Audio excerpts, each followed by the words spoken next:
I built something, I built an integration, I listed on the marketplace, and now I'm going to cross my arms and wait for Mm, the cash register to ring. doesn't work like that. I have never seen it work like that. Hello, partners, and welcome back to Good Morning Ecosystem. I'm Brian Garvey, SVP of HubSpot Solutions Partner and Provider Ecosystem. And I'm Karen Ng, SVP of HubSpot's Product and Partnerships. When I think of amazing ecosystem leaders who have been through the transformation, whether it was 0 to 1s to very mature products, who has been a board advisor for HubSpot, and who's also been a mentor to me when I started here, I think of Avanish Sahai. Avanish, it's great to have you here today. So great to be here. Thank you, Karen. Thank you, Brian. Great to see you both again. And just delighted that you folks are doing this. I think there's such a need for it, and I was thrilled to be one of your first guests. We're thrilled. In terms of your background, I just have to share with the audience, you have had just such an incredible background in ecosystems. You've held leadership positions at both early stage and established companies, including Oracle and Salesforce and ServiceNow and Google Cloud. At Google Cloud, you led go-to-market programs and had global oversight over the ISV partner recruitment and engagement. At ServiceNow, you created the tech partner team. At Salesforce, the app exchange business. And at McKinsey, if I'm not mistaken, you were a founding co-leader of the global software and services practices. Not to mention, you were a board member at HubSpot. So a lot of experience with ecosystems and just an incredibly impressive track record. We mentioned Oracle. You are an Oracle in this space. And so I know Karen and I were chatting. We're all eager to hear what's exciting you right now. First of all, thanks for that recap. One, it makes me feel super old. Two, it also means I can't hold a job. But most importantly, I think all those roles, um, they were fun, but they were mostly important because the teams that we were able to build, did some amazing work, right? And the work of partners, right? It's always Mm. about aligning all these different functions, and that's frankly the part that gets me excited. Is you got to have product, just like you guys are here, right? You got to have product, you got to have sales, you got to have marketing, and then of course you have the product or the partnership team itself. So to me, that is one of the big exciting things about what's is starting to happen, right? And historically, look, partnerships, broadly speaking, alliances have been around for a long time, and more often than not, there were silos. You Mhm. added some people, you added some headcount, but it was not what I think is now becoming much more exciting. And even it's in the title of your podcast. It's really about creating an ecosystem. Mm. It's about thinking holistically about the different kinds of relationships, different kinds of partnerships. And at the end, excuse me, at the end of the day, it's about presenting the most important participant in all this, the customer, with real solutions. I love that. Yeah. So that to me is what broadly is very exciting. I think it's different. And I do say when we can talk more about that, I think it's different than what it's been in the past. I think the talent Mm. that's coming into these kind of roles is much more business savvy, is much more metrics driven and outcomes driven. And that is making a difference. So to me, that's what gets me excited. Mm. Do you think it's making a difference because it's speaking the same language as like another discipline, or what is it about the metrics driven? Well, three things. I think so. One, it is aligning, it's better alignment. It's not a function that's happening in a Hmm. silo or in isolation. So that's number one. Two, I think this is a better education about and again, always starting with why does a partner ecosystem matter? Why do customers need it? So that common language has evolved. And if you ask, a CRO maybe 10, 15 years ago, but influence revenue, source revenue, all these terms that we coined in our echo chamber, their eyes would glaze over and they'll say, ah, whatever, right? That's come a long way, right? So that I think is number two. And number three, again, I think there's a broad realization that this is strategic. So whether it's at the board level, whether it's at the C-suite, finding ways to grow in a non-linear fashion, which is usually what partner ecosystems allow you to do, grow and obviously retain customers both. That that kind of mindset, I think, is Yeah. different. Avanish, I'm curious. You mentioned that it's different now that we're moving from silos to ecosystems and just sort of a recognition of the importance. Can you share a little bit more about why now? Like, what has happened that has caused everyone to sort of realize the importance of ecosystems? I think there's a few different things that are going on. So first, I think the prevalence of technology in no longer just as an IT function or as a back office function. Those of us who've lived it, we kind of see it every day.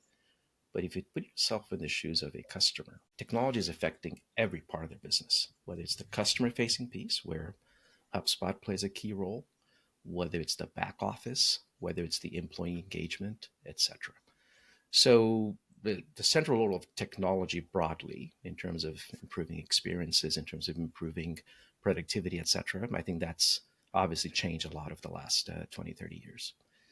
Mm. Then you add to that, I think this, again, this notion that customers are looking to solve a problem. And it's rare, and let's be fair about it, it's rare that a single technology or a single product, a point solution, can completely solve a customer's problem.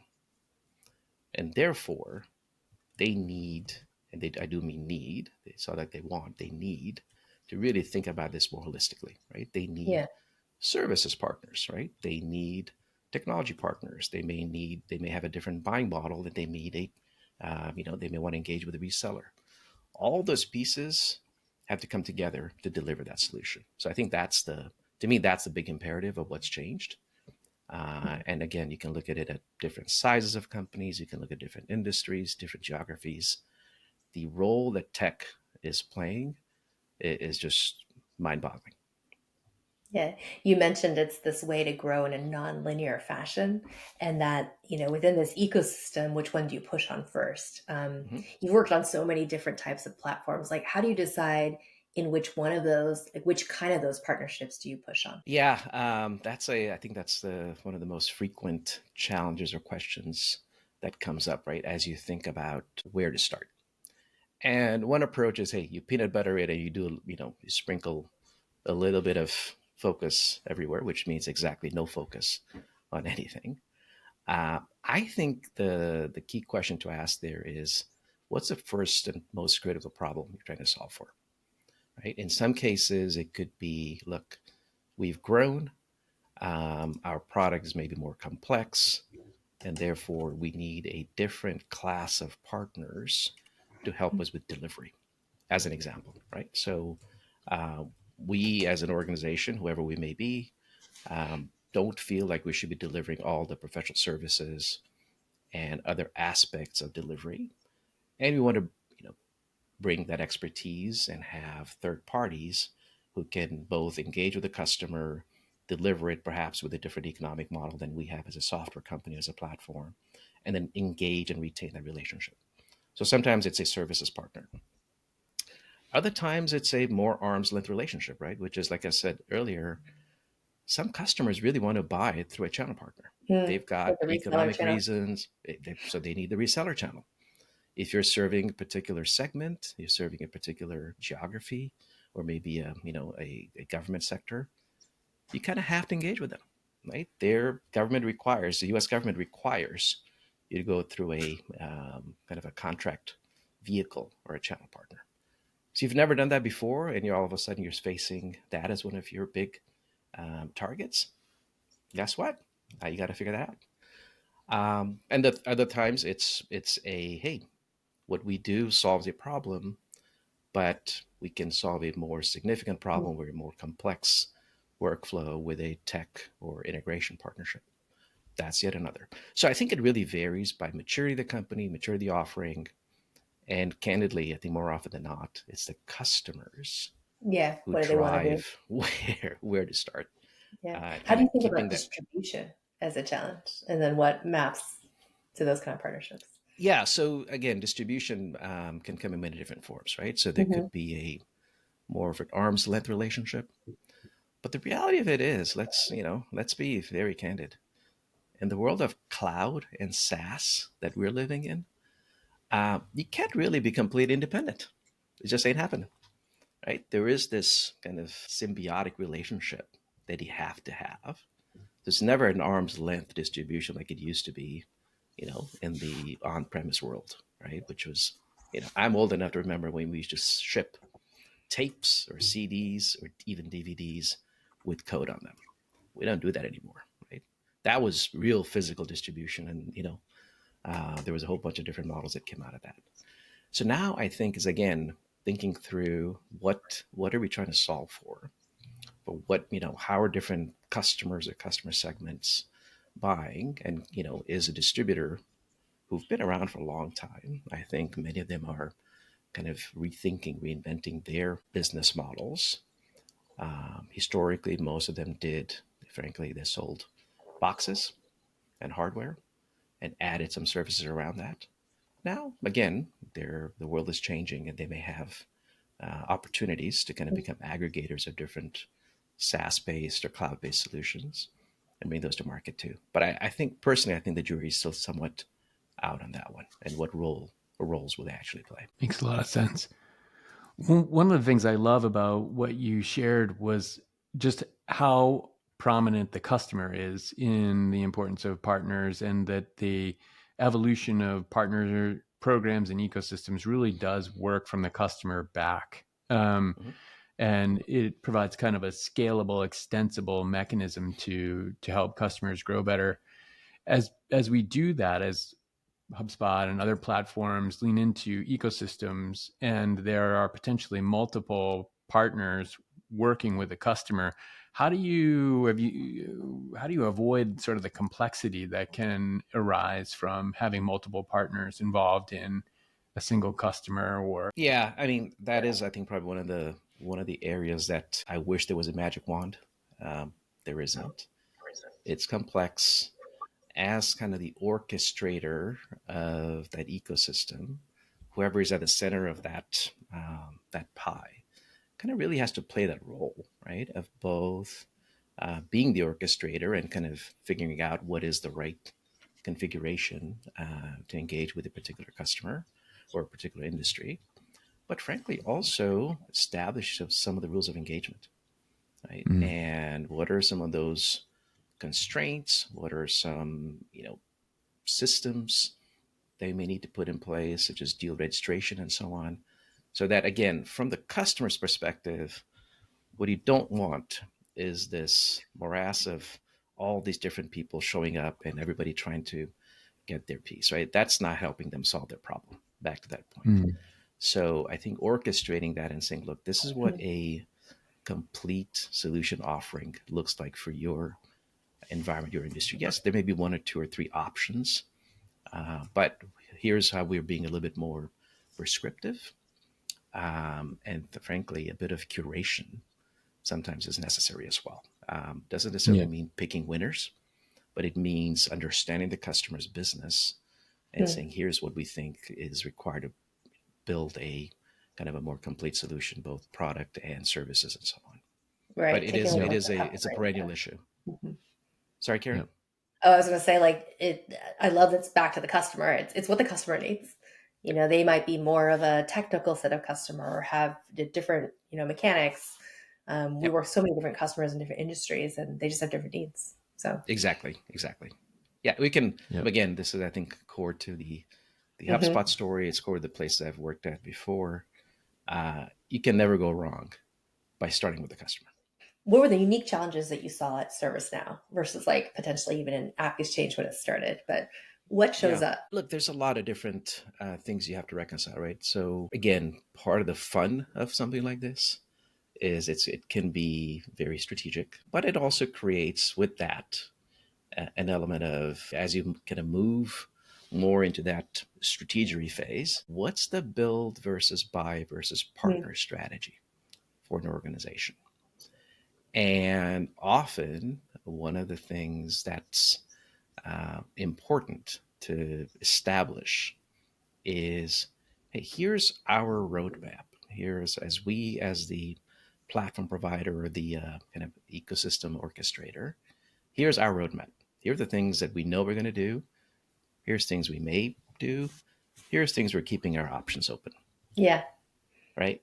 And understanding that a partner may run afoul of that, or may kind of, see that as a potential threat in the near term or in the future, or somewhat sometimes could also see as an opportunity to be part of an M&A, right? So how do you kind of get that fact base, if you would, Mm. on the table? And frankly, sometimes one of the challenges, Karen, is not all organizations have that fully documented, number one. Yeah. And even if they do, are they willing to share it, even in a maybe synthesized, condensed, somewhat redacted fashion with people outside the organization? Right? So that's often a common challenge. Mm. Um, I love that. We've been moving to ecosystem kickoff and partner day, where we bring our solution partners and app partners together. And, I give them the same roadmap I give internally. It's a slightly different level, but I think yeah, that's the goal of just giving transparency, into which is something. amazing, right? Which is, again, I think you folks have done, I think, an awesome job of kind of taking this kind of outside in perspective and saying, you know what, in order to make this successful, here are some of the things we need to do differently, perhaps, right? The second challenge, which again is, I think it's decreasing, but it's still not completely gone, is really getting the whole organization aligned, right? We talked a bit about the roadmap and the product organization, but how do you make sure that the sales organization and the marketing Hmm. organization, you will need, again, for this to be effective, for this to be successful, you do not want this to be a siloed function, right? So, how do you make sure that the partner ecosystem is involved in those conversations, is part of the prioritization of the resourcing of the, how are you going to educate your and enable your sales organization to work with partners, again, solving for the customer? Where does marketing help? Marketing to partners, marketing with partners. You have a customer event. Do partners play a role? Do they show up? Do they not show up? So all those things requires a lot of kind of inward facing education, and the people on the other side of the table have to be Yeah, um, totally. eager and willing to engage, right? So I think those are probably the commonality that I've seen pretty much everywhere, is kind of getting those Cool. pieces lined up. Takes some work. If I could ask a quick follow-on question to that, how have you accomplished that? And how have you seen others sort of accomplish that in organizations that are making the turn from kind of a direct only motion to one that really involves ecosystems? Like any thoughts or guidance for folks on how to make that turn? First off, when I started this, I had hair, so you can you can see where it takes a bit of cycles and stress. Kidding aside, I think part of it is, again, being very transparent, being very clear, building those relationships, right? What you don't want is to kind of come in and threaten the organization, say, hey, we're gonna do this. If you're not on board, too bad. Right? That's not the spirit, not the philosophy.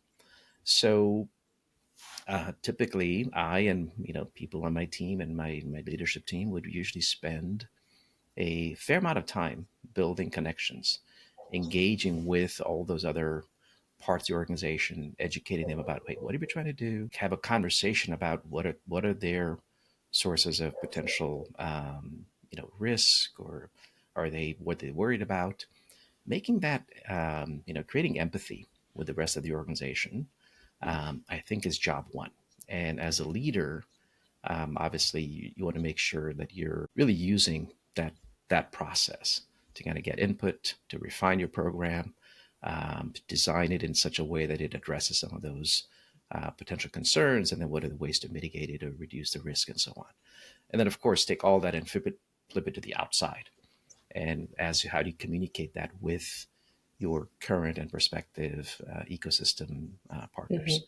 So I think it is a lot of that internal orchestration, if you would, first, and understanding what are the different functions that need to play a critical role, and then how do you make sure that they're seeing it in the same way you are, or you have to tweak it to align with their kind of I like vision and that. priorities as well. Yeah, I love that. That's Yeah. great. As HubSpot went through this app to suite to platform, I feel like that's probably around the time that you joined the board. How did that come to be? Like, how did Brian reach out? So I'll tell you a quick story on that one because I think it's very telling about HubSpot. So I'd gotten to know Brian when we were doing a partnership between HubSpot and Salesforce. This was back in 2010-ish, 10, 11. And we just stayed kind of in casual touch over every once in a while over a LinkedIn message or an email exchange and so on. And then in early 20, Brian reached out to me and said, hey, every March we have a board meeting in the Bay Area, and we bring out a set of key leaders in the organization, and we basically do a tour. And it's always theme-based. And this year, our theme is platforms. Would you be willing to host this group and just chat with them? And it's about 15 to 20 people. I said, Ryan, I'd be delighted to. I do travel a lot. So as long as we can schedule some time that works around that, happy to do it. So it turned out I had to travel that week. So I believe I hosted the crew at 8 a.m. on a Monday morning. So first meeting, and then I was literally heading to the airport. And about 15 people, including some of the most senior executives in the organization, sat around a table and we chatted about exactly the kind of experiences from Salesforce and ServiceNow and so on. And in terms of platform strategy, in terms of key questions, in terms of pricing and monetization, all kinds of stuff. No slides, open-ended conversation. And once they were done, I said bye-bye, and off I went. About a week, maybe 10 days later, I get another email from Brian late at night, probably midnight Eastern, basically with a one-liner saying, hey. So I responded, it was 9 p.m. here on the West Coast. I said, is this something to do with the meeting last week? He's like, yeah, kind of. I'm like, oh, crap. What did I say? What did I do? I'm like, sure, happy to. So we get on a video call maybe a week or so later. And it's like, hey, people really enjoy the conversation. And, those are the kind of topics that are top of mind. And frankly, you had some both interesting insights and they enjoyed chatting with you. I'm like, oh, that's great. I was worried I'd put my foot in my mouth. It's like, well, not quite. And in fact, kind of the opposite. We're looking for a new board member. And we want someone with a background in platforms, ecosystems, because we're in this journey of going from single product, which was the marketing hub, to multi-product, service, sales, etc. And we want to also become a platform. And I was, frankly, I was thrown away. I was humbled. I'm like, wow, let me, had not thought of it. It'd be an honor. I've been on private boards. I had not been on a public board. So, relatively quickly the next day, I asked some of the senior leadership at ServiceNow, where I was at the time, CEO, my boss, the president, and then the head of product, actually, hey, any concerns?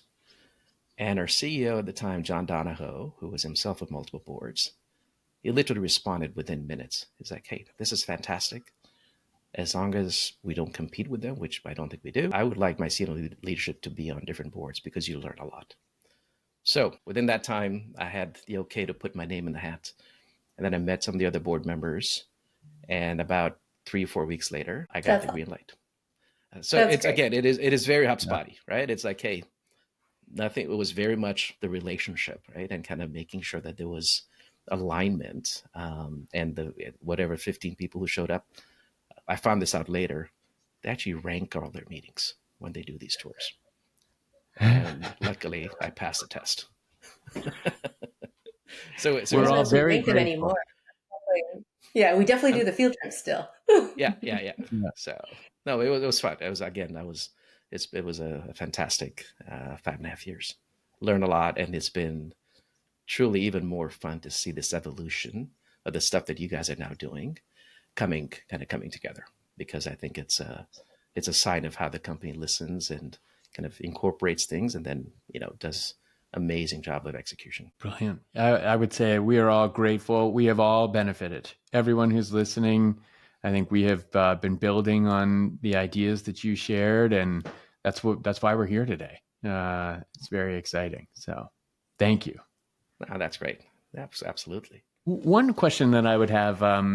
So at EKO this year, as Karen mentioned, we have moved from kind of partner kickoff to ecosystem kickoff. We're really working from the customer back and encouraging our solutions partners and our app partners to connect and grow together, grow better together. As they do that, any advice that you would have for them, or anything that you would maybe point out as like critical to that relationship and facilitating those connections? Yeah, look, I think first of all, the fact that you folks are doing that, I think is to sends a huge signal to the ecosystem, to the market as a whole, certainly to customers, that this is something that really is critical as part of the growth strategy, right? So I think kudos. From the point of view of current and prospective partners, right? I think